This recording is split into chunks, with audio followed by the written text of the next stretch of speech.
بسم اللہ الرحمن الرحیم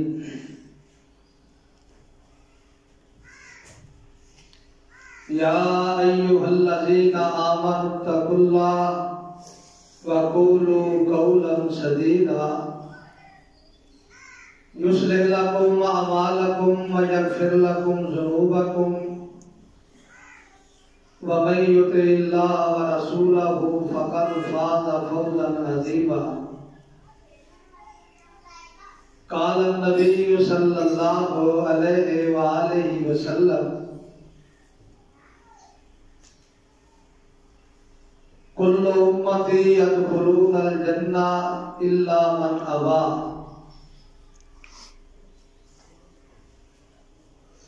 قیل ومن ابا یا رسول اللہ صلی اللہ علیہ وسلم قال من اطاعنی دخل الجنہ ومن عصانی فقد ابا۔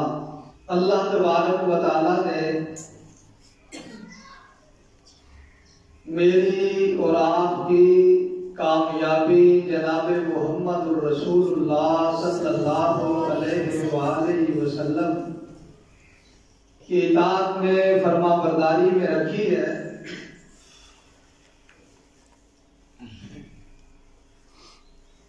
اللہ پاک ہمارا یہاں مل بیٹھنا اپنی بارگاہ میں قبول اور منظور فرمائے۔ اللہ کے نورانی فرشتے ملائکہ بھی نبی علیہ السلام کے فرمان کے مطابق اس مجلس میں تشریف فرما۔ آپ خوش نصیب ہیں، اللہ نے آپ کو توفیق بخشی، آپ یہاں قرآن و سنت کے لیے سماعت کے لیے تشریف لائے۔ خالق کائنات یہاں ہمارا بیٹھنا قیامت کے دن نفع مند اسے بنائے۔ اللہ آپ سب کو دین اور دنیا کی بھلائیاں عطا فرمائے۔ خالق کائنات نے قرآن مقدس میں ارشاد فرمایا، اے اہل ایمان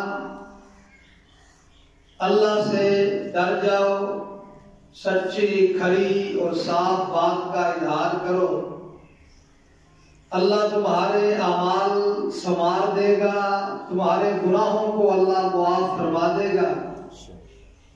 جو رب اور رسول کی اطاعت اور فرما برداری کرے بہت بڑا کامیاب انسان ہے، وہ اسے کامرانی مل گئی، اسے اللہ تبارک و تعالی کامیاب فرمائے گا۔ اور یہی اصل میں کامیابی ہے جسے اللہ پاک نے قرآن مقدس میں بیان فرمایا، فَمَنْ زُحْزِحَ عَنِ النَّارِ وَأُدْخِلَ الْجَنَّةَ فَقَدْ فَازَ۔ جو جہنم سے بچا کے جنت کا وارث بنا دیا گیا وہ کامیاب ہے، کامران ہے۔ اللہ یہ کامیابی اور یہ کامرانی مجھے اور آپ کو سمیٹنے کی توفیق عطا فرمائے۔ اور اس میں کوئی شک نہیں، جو ہماری دعوت ہے، ہمارا پیغام ہے، ہر قسم کی فرقہ واریت سے بالا تر اور پاک اور صاف ہوتا ہے۔ اور یہی وہ دعوت ہے جو حضرات صحابہ اکرام رضوان اللہ علیہ مجمعین نے دنیا کے کونے کونے میں پہنچائی، اور جس چیز کی تربیت اور جو منہج اور جو راستہ محمد الرسول اللہ صلی اللہ علیہ وآلہ وسلم نے بیان فرمایا۔ آپ یقیناً خوش نصیب ہیں، انتہائی لائق کے ساتھ احترام ہمارے ذی وقار مہمان خاص آپ کے سامنے تشریف فرمائے۔ ابھی انشاءاللہ ان کا مفصل خطاب ہوگا۔ کوشش کیا کریں اس طرح کی مجالس کو، محافل کو، اس میں شریک ہوں، اس میں شامل ہوں۔ آپ کی بستی میں اتنی دور سے فاضل نوجوان خطیب پاکستان تشریف لائے، جب بھی کوئی پروگرام ہو اسے غنیمت جاننا چاہیے، اور شوق کے ساتھ جاؤ کر جو آپ تشریف لایا کریں، ساتھیوں کو لے کے آیا کریں۔ انشاءاللہ یہ بڑی فائدے والی بات ہوتی ہے۔ نبی علیہ الصلوۃ والسلام کی احادیث کی شکل میں گلدستے جہاں سے آپ کو ملتے ہیں، نبی علیہ السلام کے فرامین آپ سنتے ہیں، رب رسول علیہ الصلوۃ والسلام کی تعلیمات سے آپ فیض یاب ہوتے ہیں، اللہ کی رحمت کے ساتھ جھولیاں بھر کے لے جاتے ہیں۔ نبی علیہ الصلوۃ والسلام نے ارشاد فرمایا، دو حدیثیں بیان کر کے اپنی بات کو ختم کرتا ہوں۔ آپ علیہ الصلوۃ والسلام نے ارشاد فرمایا، جس طرح میں نے شروع میں عرض کیا، نبی علیہ السلام نے فرمایا میری ساری کی ساری امت وہ جنت میں جائے گی، جنت میں جائے گی، مگر جس نے جنت میں جانے سے انکار کر دیا۔ اللہ کے حبیب وہ کون بد نصیب ہے جو جنت میں جانے سے انکار کرتا ہے؟ فرمایا من اطاعنی دخل الجنہ، جو میری پیروی کرتا ہے، میری فرما برداری کرتا ہے، سنت حدیث کا مقام سمجھتا ہے اور اس میں عمل پیرا ہوتا ہے، دخل الجنہ، وہ جنت میں داخل ہوگا۔ ومن عصانی فقد ابا، نافرمانی کرنے والا، سرکشی کرنے والا، بغاوت کرنے والا، اکڑنے والا، فرمایا وہ ایسے ہی ہے جیسے اس نے جنت میں جانے سے انکار کر دیا۔ اللہ ہمیں اپنی اور نبی علیہ الصلوۃ والسلام کی اطاعت اور فرما برداری کی توفیق عطا فرمائے۔ بچے جہاں موجود ہیں، بزرگ جہاں موجود ہیں، حضرت کے سامنے ہم سبق سنانے کے لیے حاضر ہوئے ہیں۔ نبی علیہ الصلوۃ والسلام نے ارشاد فرمایا، مستدرک حاکم کی غالباً یہ روایت ہے، نبی علیہ الصلوۃ والسلام نے ارشاد فرمایا، جو فجر کے فرضوں کے بعد اور مغرب کے فرضوں کے بعد تین مرتبہ یہ وظیفہ پڑھ لے، یہ دعا پڑھ لے، اللہ اسے 3 بیماریوں سے محفوظ رکھے گا۔ نبی علیہ السلام نے ارشاد فرمایا، جو فجر کے فرضوں کے بعد، اللہ ہمیں نماز با جماعت پڑھنے کی توفیق عطا فرمائے۔ نبی علیہ السلام نے فرمایا، جو نماز فجر با جماعت ادا کرتا ہے، اللہ اسے ساری رات کے قیام کے برابر ثواب اس کے نامہ اعمال میں درج فرما دیتے ہیں۔ بلکہ فرمایا فَهُوَ فِي ذِمَّةِ اللَّهِ، 10 فائدے نبی علیہ السلام نے بیان فرمائے۔ فرمایا جو فجر کی نماز با جماعت ادا کرتا ہے وہ اللہ کی حفاظت میں آ جاتا ہے، اللہ کے حصار میں آ جاتا ہے، اللہ اس کی خود نگرانی کرتا ہے، نگہبانی کرتا ہے، اللہ کی حفاظت میں آ جاتا ہے۔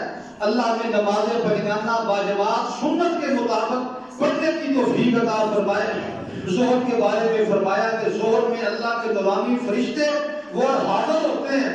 عصر کے بارے میں فرمایا، جس نے جان بوجھ کے عصر کو تاخیر کے ساتھ پڑھا یا جان بوجھ کے عصر کو چھوڑ دیا، کانما وتر اہلہ و مالہ، اس نے اپنے اہل و عیال کو، اپنے مال کو اپنے ہاتھوں سے برباد کر لیا۔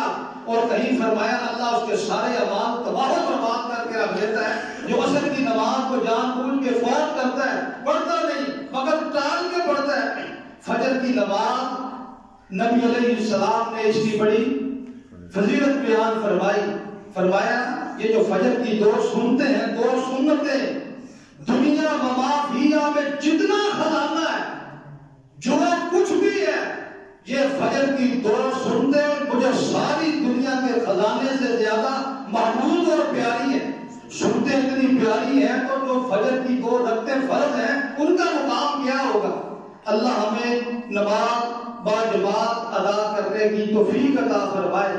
فرمایا کہ فجر کے فرضوں کے بعد، مغرب کے فرضوں کے بعد 3 مرتبہ یہ پڑھتا ہے، سبحان اللہ العظیم و بحمدہ، سبحان اللہ العظیم و بحمدہ، سبحان اللہ العظیم و بحمدہ۔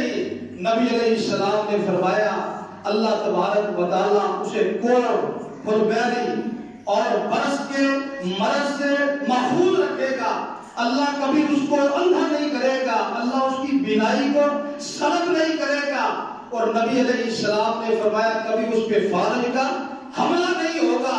یہ کون فرما رہے ہیں؟ وَمَا يَنْطِقُ عَنِ الْهَوَىٰ إِنْ هُوَ إِلَّا وَحْيٌ يُوحَىٰ، جناب محمد رسول اللہ صلی اللہ علیہ وآلہ وسلم۔